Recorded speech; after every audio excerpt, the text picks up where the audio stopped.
नमस्कार, नीलम फॅशन क्रिएशनमध्ये तुम्हा सर्वांचं खूप खूप स्वागत आहे। आजचा व्हिडिओ हा रिक्वेस्टेड व्हिडिओ आहे, म्हणजेच आपल्याला एका ताईंनी कमेंट केलेली आहे 37 साईज कटोरी ब्लाउज कटिंगची।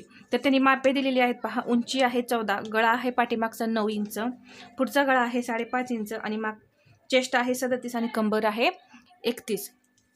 एवढीच माप दिलेली आहेत। तर त्यानुसार आपल्याला कटिंग करायचं आहे। मुंडा घेर दिलेला नाही, तर मुंडा घेर जो आहे तो तुम्ही तुमच्या ब्लाउजवर मुंडा घेर चेक करा आणि त्यानुसार उंची कमी जास्त करा। या इथे मी सर्वसाधारण आपण 37 साईजमध्ये किती माप घेतो यानुसार मी तुम्हाला या इथे कटिंग दाखवणार आहे। तर इथे पहा 14 इंच उंची आहे, तर त्यामध्ये मी 1 इंच मिक्स करून 15 इंचावरती मार्किंग केलं। अजून एकदा मी 15 इंचावरती या पद्धतीने मार्किंग करून घेऊन आपण उंचीचं सगळ्यात पहिल्यांदा मार्किंग करून घ्यायचं आहे।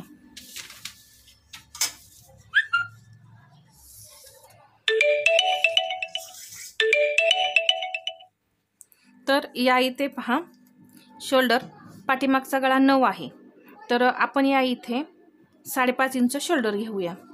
इथे जर तुमचा 10.5, 11, 12 गळा असता तर तुम्ही या इथे 5.25 इंच शोल्डर घेऊ शकता। आता या इथे मी 5.5 इंच शोल्डर घेतलेला आहे, कारण 9 इंच गळा आहे। सर्वसाधारणपणे डीप एवढा गळा आहे, म्हणजे जास्त पण डीप नाही। आता या इथे मी 6 इंच मुंड्याची उंची घेतली। इथून आपण ही लाईन स्ट्रेट गेली। आता या इथे जर तुमचा हा जो मुंड्याचा घेर आहे इथला तो जर कमी असेल तर तुम्ही या इथे 5.25 इंच मुंड्याची उंची जी आहे ती टाकली तरी सुद्धा चालेल। आता मी या इथे 6 इंच घेतलेला आहे। तर मुंडा घेर एकदा चेक करा आणि त्यानुसार तुम्ही या इथे उंची कमी जास्त करा। मी मुंडा कमी जास्त कसा करायचा याचेही व्हिडिओ मी शेअर केलेले आहेत पहा, आपल्या चॅनलवरती आहेत, तिथे जाऊन तुम्ही पाहू शकता। आता 37चा चौथा भाग किती येतो 9.25 इंच आणि त्याच्या पुढे 1.5 इंच शिलाई मार्जिन। आता कंबर 31 आहे, तर त्याचा चौथा भाग येतो 7.25 इंच आणि त्याच्या पुढे 1 इंच टक्ससाठी आणि 1.5 इंच शिलाई मार्जिन।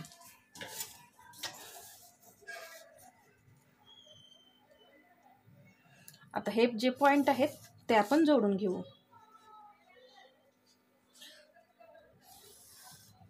जोडल्यानंतर आता या इथे या लाईन जोडल्यानंतर आपण मुंड्याला आकार देऊया। तर मी पाठीमागच्या मुंड्याचा आकार 1.25 इंचावरती देते आणि पुढच्या मुंड्याचा आकार 1.25 इंचावरती देते। आता इथून जवळपास 1.25 इंच घ्यायचं आहे 0.75 आणि इथे सुद्धा जवळपास अर्धा इंच तुम्ही डाऊन करा। याने काय होतं मुंड्याला आकार छान येतात पहा आणि मुंड्यामध्ये घोळ सुद्धा येणार नाही। या पद्धतीने तुम्ही मुंड्याला आकार देऊन पहा आणि ट्रिक वापरा, ही एकदम छान असे तुमचे आकार येतील। आता या पॉईंटपासून या सेंटरपासून थोडं अर्धा इंचापर्यंत स्ट्रेट जायचं आणि पहा असा आकार द्यायचा आहे। या पॉईंटवरती नेऊन मी मिळवलं आणि इथून इथे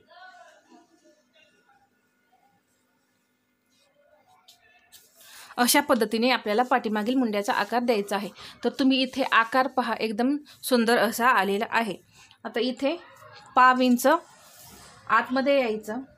या इथे पहा जास्त पण असं आतमध्ये येऊन मार्किंग नाही करायचं, फक्त 1.5 इंचच घ्यायचं आहे आणि पुढच्या मुंड्याला या पद्धतीने आकार द्यायचा आहे।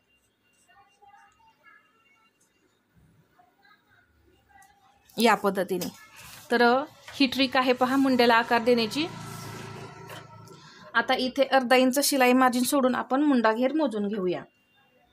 या इथे अर्धा इंच आपण इथून स्लीव जोडतो, शिलाई मार्जिन लागतं ते सोडायचं आणि या पद्धतीने मुंडा चेक करायचा आहे। 9.25 इंच इथे पहा 9.25 इंच मुंडा घेर आलेला आहे। जर तुमचा मुंडा या इथे 8.5 इंच असेल किंवा 8 इंच असेल तर तुम्ही या इथे 5.6 इंच उंची घ्या, म्हणजे मुंड्याची उंची कमी करा आणि आता जसे आपण आकार दिले त्याप्रमाणे आकार द्या। 2.25 इंच गळ्याची रुंदी घ्यायची। पुढचा गळा 5.5 आहे, त्यामध्ये अर्धा इंच शिलाई मार्जिन मिक्स करून आपण 6 इंचावरती मार्किंग केलं। इथे 2.5 इंच घ्यायचं आहे, इथे 2.25 घेतलं, इथे 2.5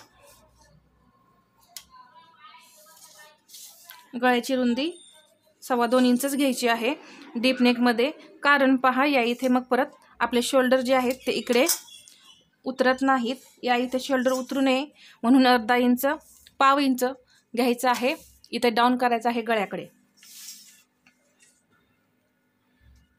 2.5 इंचावरती मार्किंग करून आपण ही जी क्रॉस पट्टी आहे ती तयार करूया।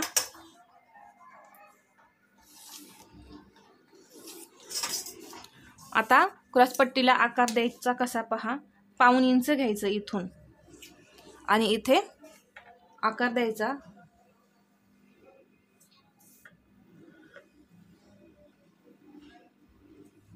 या पद्धतीने तुम्ही क्रॉस पट्टीला आकार द्या, एकदम छान असा क्रॉस पट्टी आपली तयार होते।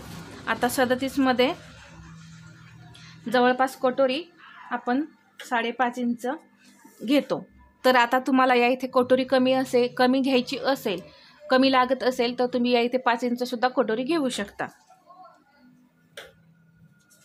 इथे मी 5.5 वरती मार्किंग केलं। आता इथे पहा स्ट्रेट लाईन ओढली मी, याने कटोरीला आकार छान येतो। या पद्धतीने तुम्ही कटोरीला आकार द्या, एकदम सुंदर असा आकार तयार होतो। आणि इथून अशी तिरकी लाईन ओढायची आणि या पद्धतीने कटोरीला आकार द्यायचा, तर इथे कटोरी अशी छान अशी तयार झाली। आणि इथून आपण पुढच्या गळ्याचा आकार या पद्धतीने द्यायचा आहे। तर मी अजून एकदा सांगते, 9 इंच गळा आहे म्हणून मी या इथे 5.5 इंच टोटल शोल्डर घेतलेला आहे। जर तुमचा गळा 10 इंचाच्या पुढे असेल तर तुम्ही या इथे 5.25 इंच शोल्डर घ्यायचं आहे किंवा 5 इंच शोल्डर घेतलं तरी चालेल। मुंड्याची उंची जी आहे ती 6 इंच घेतलेली आहे, मुंडा घेर कमी असेल तर 5.25 इंच घ्या। इथे 5.5 इंच कटोरी घेतलेली आहे, इथे 6 इंच मी गळा घेतला, 5.5 इंच गळा आहे, त्यामध्ये अर्धा इंच आपण मार्जिन मिक्स करून इथे 6 इंचावरती गळा घेतलेला आहे। तर पहा आपण आता हे कटिंग करून घेऊया।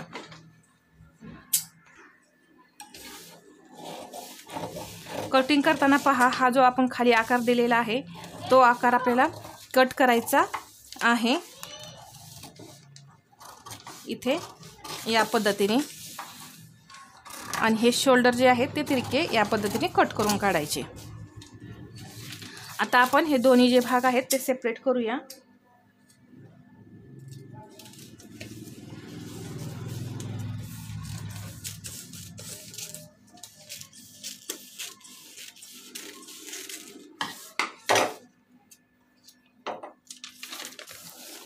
आता हा बॅक पार्ट आहे, तर 2.25 इंच गळ्याची रुंदी घेतलेली, तशी 2.25 इंच गळ्याची रुंदी घ्यायची आणि इथून आपण 9 इंच गळा आहे तर अर्धा इंच यामध्ये शिलाई मार्जिन घ्यायचं आणि इथे 2.5 इंच घ्यायचं आहे।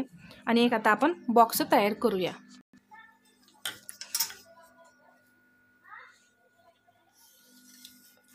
आणि या इथे पहा असा गोल आकार देऊन घ्यायचा आहे। जर तुम्हाला इथे अजून ब्रॉड हवा असेल तर तुम्ही या इथे ब्रॉड करू शकता। या इथे 4.5 इंचावरती मार्किंग करायचं टक्ससाठी, अजून एकदा 4.5 इंचावरती मी मार्किंग केलं आणि या इथे पहा उंचीला सुद्धा 4.5 इंच आपल्याला टक्स घ्यायचं आहे। इकडून आणि इकडून आपल्याला अर्धा इंच टक्स स्टिच करायचा आहे। परत इथे पहा आपल्याला या पद्धतीने अर्धा इंच वरती जायचं आहे आणि हे कट करून काढायचं आहे। तर या पद्धतीने हा आपला बॅक पार्ट तयार झाला। आता फ्रंट पार्टमध्ये हा जो मुंड्याचा आकार आहे तो सर्वात पहिल्यांदा आपल्याला कट करून काढायचा आहे।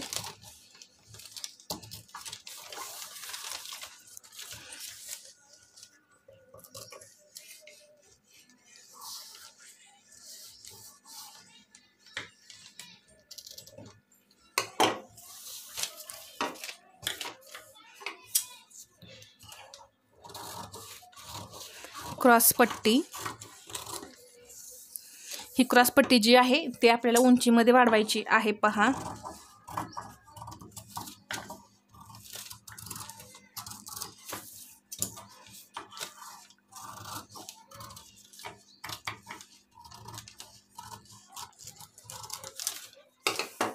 आता आपल्याला हा जो पार्ट आहे तो अर्धा इंच वरती न्यायचा आहे, कारण आपण पहा या इथे बॅक पार्टमध्ये इथं वरती जाऊन अर्धा इंच कट केलेलं होतं, तर इथे सुद्धा आपल्याला त्याच पद्धतीने कट करायचं आहे, नाहीतर पुढचा भाग हा मोठा होईल आणि पाठीमागचा छोटा. यासाठी आपल्याला या पद्धतीने कट करून काढायचं आहे. आता हे फक्त ब्लाऊज पीसवरती आपल्याला उंचीमध्ये वाढवायचं आहे, बाकी काही नाही. आता आपण कटोरी कशी वाढवायची हे पाहूया.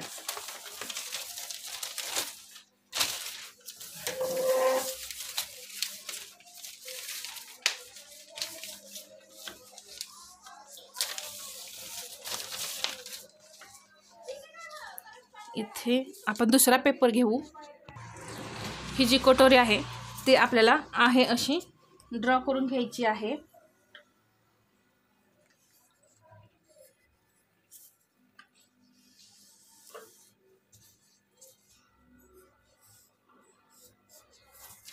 आता ही वाढवायची आहे आपल्याला 1.5 इंचाने. 40च्या पुढे आपण 1.25 ते 2 इंच कटोरी वाढवू शकतो. आणि पहा 34, 36, 38, 32 मध्ये आपण 1.5 इंचाने वाढवायची आहे. इथे अर्धा इंच, इथे पाव इंच, आणि या पद्धतीने ही जी कटोरी आहे त्याचा आकार द्यायचा. हे जे पॉइंट आहेत ते या पद्धतीने जोडून घ्यायचे. परत हे भाग किती आहे पाहायचं, 5.5 इंच. तर इथेही 5.5 इंच आलेले आहे पहा. तर हा भाग मोठा का आला, तर गळा कमी आहे, 5.5 इंचचा गळा आहे, त्यामुळे हा भाग आपला थोडा मोठा आहे. कटोरीचा सेंटर करायचा आणि 1.5 इंच इथेही आपण मार्किंग करायचं आहे. आता हे आपलं 5.5 इंचच मार्किंग आहे, त्यामुळे वरती जायची गरज नाही. इथे अर्धा इंच वरती जायचं आणि मार्किंग करायचं. हा साईडचा जो पार्ट आहे तो आपण इथे या पद्धतीने ठेवायचा आणि इथून 1.25 इंच आपली ही कटोरी जी आहे ती एक्स्ट्रा पाहिजे, तर ती कटोरी आपली एक्स्ट्रा आहे. असं चेक केल्याने काय होतं, कटोरी जी आहे ती कमी पण पडत नाही किंवा खूप जास्त मोठी पण होत नाही.